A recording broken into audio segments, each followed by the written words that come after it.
শিক্ষা হবে সেই সরকারি শিক্ষা ব্যবস্থাকে উন্নতি করার উন্নয়ন করার দাবিতে আমরা রাস্তায় ছিলাম, রাস্তায় আছি, রাস্তায় থাকবো। কোন হুমকি কোন পুলিশের চোখের গালি আমরা পড়িনি।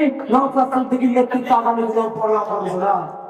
পাশাপাশি কলেজগুলোতে যেভাবে রাজ্যে মমতা ব্যানার্জির সরকার ঘোষণার পর থেকে এখনো পর্যন্ত ছাত্র সংসদ নির্বাচন নেই, কোন কলেজে ছাত্র সংসদ নির্বাচন নেই, বিশ্ববিদ্যালয়গুলিতে ছাত্র সংসদ নির্বাচন নেই। আর ছাত্র সংসদ নির্বাচনের দাবি সহ ছাত্রদের একাধিক দাবি দিয়ে আমাদের সংগঠনের প্রতিষ্ঠাতা শহীদ আন্দোলন করেছিলেন, তাকে পুলিশ দিয়ে বাড়ির ছাদ থেকে মেরে ফেলেছিল। 4 দিন পর্যন্ত আমরা বিচার পাইনি। আজকের এই সমাবেশ থেকে আমাদের শপথ হোক শহীদ আনিস খানের আমরা বিচার চাই।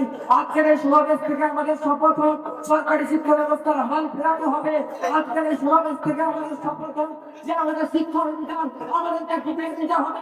মমতা ব্যানার্জি পুলিশ প্রধানকে নিয়ে আজকে এই রাজ্যের লোকে সরকারি শিক্ষা ব্যবস্থাকে নষ্ট করে একটি মডেল চালু করতে চাইছে, অর্থাৎ প্রাইভেট পাবলিক পার্টনারশিপ, যেখানে আমার আপনার এলাকার সরকারি স্কুলগুলো আদানি আম্বানিদেরকে জায়গা জায়গাতে বিক্রি করে দেওয়া হয়। আর আমার আপনার বয়স সন্তানেরা যাদের শিক্ষার অধিকার রয়েছে সংবিধানে, সেই সন্তানদের যখন আপনার ওই সরকারি স্কুল থেকে পড়াতে হবে তখন কোথায় হয়ে যাবে আদানি আম্বানির স্কুল, এবং সেখানে 1000 টাকা ডোনেশন দিতে দেওয়া হবে। তাই আজকে এই সময় রুখে দাঁড়ানো, আজকের এই সমাবেশ থেকে শপথ নিতে হবে, ছাত্র সংসদ নির্বাচন করতে হবে।